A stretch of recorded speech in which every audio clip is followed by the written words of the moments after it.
सीखा था कि लीनियरली इंडिपेंडेंट वेक्टर्स क्या होते हैं और लीनियरली डिपेंडेंट वेक्टर्स क्या होते हैं, और एशेलॉन फॉर्म बना के हमने प्रूव किया था कि लीनियर इंडिपेंडेंट कैसे कर सकते हैं और डिपेंडेंट कैसे कर सकते हैं। आज हम मजीद कुछ एग्जांपल लेके आए हैं कि लीनियरली इंडिपेंडेंट और लीनियरली डिपेंडेंट वेक्टर्स कैसे हम इसको कैलकुलेट कर सकते हैं और साबित कर सकते हैं।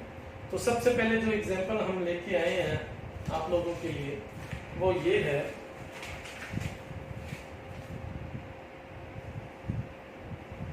which of the following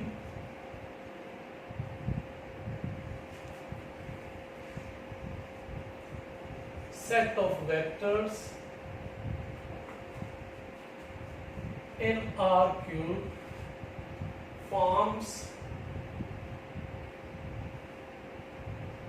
a linearly independent set of vectors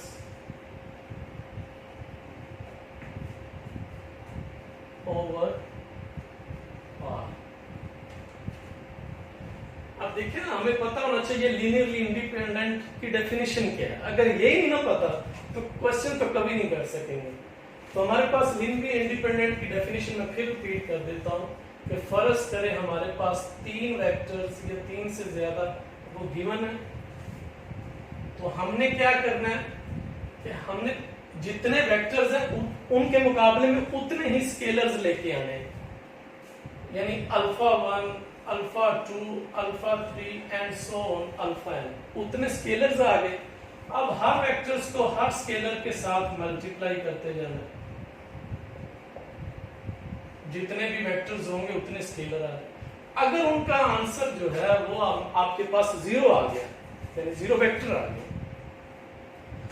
आपके जितने भी स्केलर्स हैं अगर ये सारे जीरो हो गए, alpha 1, alpha 2 and so on alpha n, सारे जीरो आ गए, तो फिर हम कहेंगे जो हमारे पास कॉम्बिनेशन है वो लीनियरली इंडिपेंडेंट है। या अदरवाइज एक भी नॉन जीरो हो गया, अदरवाइज क्या होगा, यही क्या बन जाएगा, लीनियरली डिपेंडेंट बन जाएगा। तो ये डेफिनेशन आप लोग तैयार कर लें, क्वेश्चन में कोई मसला नहीं है। अब देखें नंबर 1 एग्जांपल हमसे ये है 1 0 0 0 -1 0 1 1 0। कहता है कि आप बताएं कि लीनियरली इंडिपेंडेंट है या डिपेंडेंट है, कौन सा ये काम करता है। तो ये तीन वेक्टर्स उसने दे दिए हैं, फॉलोइंग सेट ऑफ वेक्टर्स कह रहा है गिवन है। इसके मुकाबले में तीन वेक्टर्स के मुकाबले में आपने तीन स्केलर्स लेके आने, और याद रखिएगा जो वेक्टर्स लेते हैं इनर प्रोडक्ट में से लेते हैं, उसमें वेक्टर स्पेस में से लेते हैं, और जो आप स्केलर्स लेते हैं वो आप फील्ड में से लेते हैं। तो इसके आप फर्ज कर लें कि v1 आपका है 1 0 0, v2 आपका 0 -1 0 और v3 आपका 1 1 0।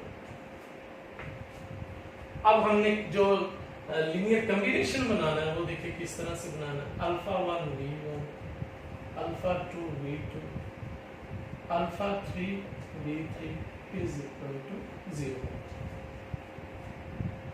अगर सारे अल्फा जो हैं वो जीरो आ गए तो लीनियरली इंडिपेंडेंट हो जाएगा, एक भी नॉन जीरो आ गया तो लीनियरली डिपेंडेंट हो जाएगा। तो अल्फा 1 तो वैसे ही आ गया, v1 की वैल्यूज लगा देंगे पड़ेगी 1 0 0, v2 की लगा दें -1 0 और 1 1 0। अब जीरो वेक्टर का मतलब 0 0 0, 3 डिमेंशनल है तो तीन ही उसके 0y 0 j 0 के हो जाए। अब इस अल्फा 1 को मल्टीप्लाई कर लें तो अल्फा 1 ही आ जाएगा। अगले फैक्टर क्या बन जाएंगे आपके 0 0 आ जाएगा। अल्फा 2 को आप मल्टीप्लाई करेंगे तो ये आ जाएगा -अल्फा 2, और अल्फा 3 को मल्टीप्लाई करेंगे तो ये आ जाएगा अल्फा 3 अल्फा 3 0 और ये 0 0 0। अब क्योंकि बीच में जो साइन है वो एडिशन किया है तो आपने पहले मेंबर्स को ऐड कर लेना, यानी अल्फा 1 इधर से पहला मेंबर 0, इधर से पहला मेंबर अल्फा 3 और उधर से पहला मेंबर 0। यानी यहां से रिलेशन बन गया alpha 1 plus alpha 3 is equal to 0, उसको 1 का नाम दे दें। फिर आप दूसरे मेंबर पे आ जाए 0 माइनस अल्फा 2 और इसका ये है मेंबर अल्फा 3, तो ये बन गया आपके पास minus alpha 2 plus alpha 3 is equal to 0। ये आपकी इक्वेशन नंबर 2 आ गई। इसी पैटर्न से आप 3 भी बनाएं। अब 3 में देखेंगे बन नहीं सकती, तीसरा ये भी 0, ये भी 0, ये भी 0, ये भी 0, तो तीसरी बन नहीं सकती, तो इसलिए 2 ही हमारे पास ये इक्वेशंस बन जाएंगे। अब यहां से हमने अल्फा 1, अल्फा 2 और अल्फा 3 की वैल्यूज निकालनी है, तो वो कैसे निकाल सकते हैं हम? इन दोनों को अगर हम माइनस कर लें तो फिर हमारे पास अल्फा 1 माइनस अल्फा 2 आ जाएगा। आप किसी एक को लेट कर लें अल्फा 3 जो है वो t के इक्वल है और ये आपके रियल नंबर्स में से लिए गए। जब तो फिर 1 क्या बन जाएगी? 1 implies that alpha 1 plus t is equal to 0। यहाँ से अल्फा 1 जो है वो माइनस t आ जाएगी और आपकी फिर इक्वेशन नंबर 2 क्या बन जाएगी? 2 becomes as minus alpha 2 plus alpha 3।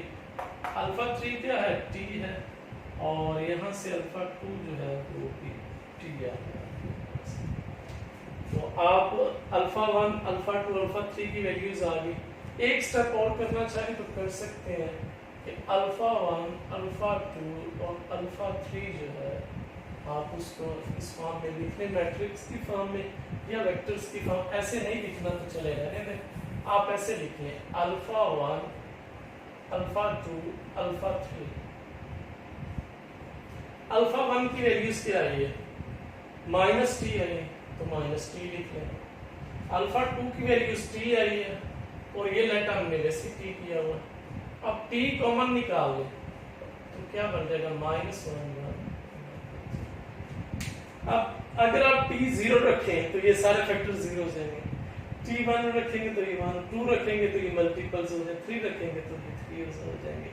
तो इसका मतलब अगर t 0 है तो फिर तो ये सारा कुछ 0 हो गया, फिर ये वेक्टर्स बन जाएंगे लीनियरली इंडिपेंडेंट। लेकिन t हम जो है वो 0 नहीं रखते। t से मुराद आपका कोई नंबर्स होता है, रियल में से लिया गया। अगर तो 0 तो फिर तो वो सारा 0 हो गया। अगर ये नॉन 0 है तो फिर आपके पास जो यहाँ से अल्फा 1 की वैल्यूज जो है वो हम ये सिलेक्ट कर लेंगे -1, अल्फा 2 की वैल्यूज 1 सिलेक्ट हो जाएगी और अल्फा 3 की वैल्यूज भी 1 सिलेक्ट हो जाएगी। अगर कोई t की वैल्यूज 2, यहाँ पे हमने t की वैल्यूज 1 रखी है, अगर आप 2 रखना चाहेंगे तो कोई मसला नहीं, वो भी आप लगा सकते हैं। 3 रखना चाहेंगे तो वो भी कोई मसला। कहने का मतलब तो ये है कि आपके कोई भी अल्फा, आपके तीनों अगर 0 आते फिर हम कहते हैं लीनियरली इंडिपेंडेंट है।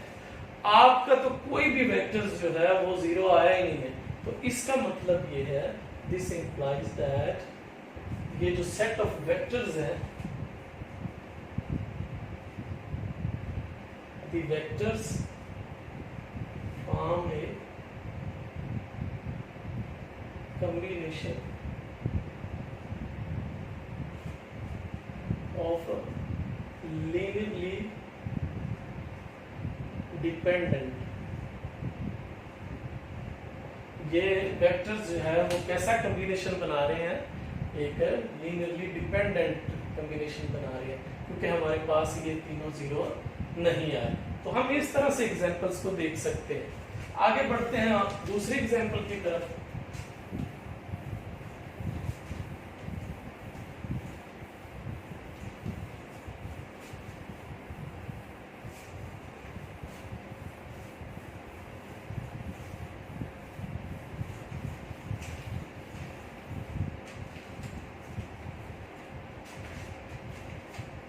एग्जाम्पल नंबर 2 कि हमारे पास v1 है 101, v2 है 011 और v3 है 110। हमने बताना है कि ये लीनियरली डिपेंडेंट है या इंडिपेंडेंट है। तो उसके मुकाबले में 3 स्केलर्स आ जाएंगे।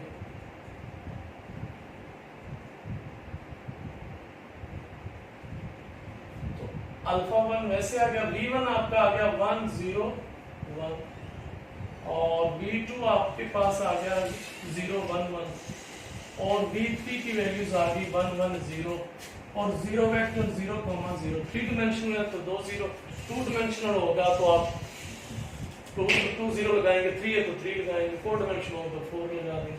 अब आप इसको मल्टीप्लाई करें, alpha 1 0 alpha 1 0 alpha 2 alpha 2 alpha 3 0 0 0 0। अब आप क्योंकि एडिशन है तो ऐड करें पहले फैक्टर्स को, अल्फा 1 और ये पहला फैक्टर 0 आ गया, अल्फा 3 और उधर से राइट साइड पहला फैक्टर 0 आ गया। अब सेकंड है 0 plus alpha 2 plus alpha 3 is equal to 0। अब लास्ट फैक्टर ले लें, अल्फा 1 और इधर से अल्फा 2 और ये आपको पता है 0 है तो ये 0। तो 3 फैक्टर्स ये देख लें हमने बना लिए कि जब आप ऐड करते पहले फैक्टर को ऐड कर लें, फिर उधर से भी पहला फैक्टर, फिर सेकंड को ऐड कर लें, उधर से भी सेकंड और इसी तरह थर्ड करेंगे तो उधर से भी थर्ड फैक्टर को आप इक्वल के तौर पे ले लेंगे। अब हमारे पास ये बन गया alpha 1 plus alpha 3 is equal to 0। इसको नंबर 1 कह रहे, alpha 2 plus alpha 3 is equal to 0 ये आप नंबर 2 कह रहे और ये alpha 1 plus alpha 2 is equal to 0 ये नंबर आप 3 कह रहे। अब आप तीनों इक्वेशंस में से देखें कि हम किन को ऐड माइनस करें कि कोई अल्फा 1 अल्फा 2 वहां से निकल आए, या अगर इस तरह से नहीं हो रहा तो फिर आप किसी को आप स्केलर के इक्वल रख लें, टी वगैरह कांस्टेंट पे। तो आप यहाँ से देखें कि किन को हम ऐड या माइनस करें तो वहां से हमारा काम बन रहा हो। अगर हम इसको और इसको लेंगे माइनस करेंगे तो ये तो कैंसिल हो जाएगा, लेकिन फिर वो 2 फैक्टर्स हमारे पास चले वो आ जाएंगे। तो इसको माइनस कर लें, इक्वेशन 1 माइनस इक्वेशन 2। तो ये माइनस जब करेंगे तो हमारे पास आ गया अल्फा 1 प्लस अल्फा 3 0 और दूसरा फैक्टर हमारे पास आ गया अल्फा 2 प्लस अल्फा 3। तो माइनस कर लें, यहाँ ये कैंसिल हो गया तो alpha 1 minus alpha 2 is equal to 0 हो गया। यहाँ से आपको कर दिया कि अल्फा 1 और अल्फा 2 क्या है, ये तो इक्वल है। अगर अल्फा 1 और अल्फा 2 एक जैसे हैं तो फिर हम जब इसको पुट करेंगे 3 में, आप अल्फा 2 की जगह पे अगर अल्फा 1 लगा दें तो यहां से 2 अल्फा 1 आ गया हमारे पास 0 पे और यहां से अल्फा 1 क्या आ गया 0 आ गया। और जब अल्फा 1 अल्फा 2 के है ही इक्वल तो अल्फा 1 अगर 0 है तो अगर इसमें आप पुट कर लेंगे तो अल्फा 2 भी आपका 0 आ जाएगा। अब बात किसकी रह गई, अल्फा 3 की। अल्फा 1 और अल्फा 2 की वैल्यूज को वो चाहिए यहाँ पे पुट कर लें, किसी और में पुट करके अल्फा 3 की वैल्यूज निकाल। अल्फा 1 जब 0 लगाएंगे तो अल्फा 3 की वैल्यूज क्या आ जाएगी, अगर 1 में आप पुट कर लें इसकी वैल्यूज अल्फा 1 0 रख लेंगे तो अल्फा 3 भी क्या आ जाएगा 0। तो अल्फा 1 अल्फा 2 अल्फा 3 तीनों 0 आ गए। अब तीनों 0 आने का मतलब ये है, this implies that the combination is, जो सेट ऑफ वेक्टर्स जो कॉम्बिनेशन एक बना रहे थे, लीनियर कॉम्बिनेशन बना रहे थे, वो लीनियरली इंडिपेंडेंट है। कॉम्बिनेशन इज लीनियरली इंडिपेंडेंट है क्योंकि सारे ही स्केलर क्या आ गए हमारे पास 0 आ गए। तो 0 आने का मतलब ये है कि आपके सारे जो 0 आ गए उसका मतलब ये लीनियरली इंडिपेंडेंट रिलेशन है। आगे और एग्जांपल देख लेते हैं हम।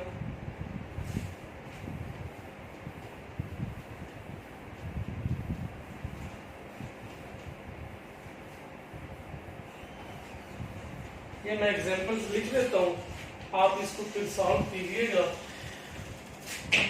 ये हमारे पास है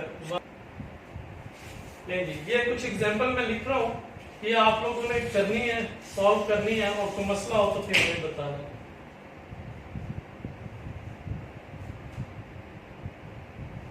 दो एग्जांपल्स होंगे, ये 3 और 4, ये आप लोगों ने खुद करनी है।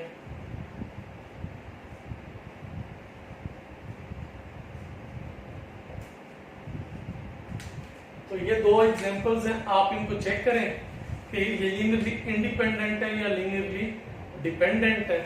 और 3 स्केलर लेने वाले 3 एग्जांपल्स हैं, तो ये एग्जांपल्स करें। कोई मसला हो तो फिर आप हमें बताइएगा। अल्लाह हाफिज़।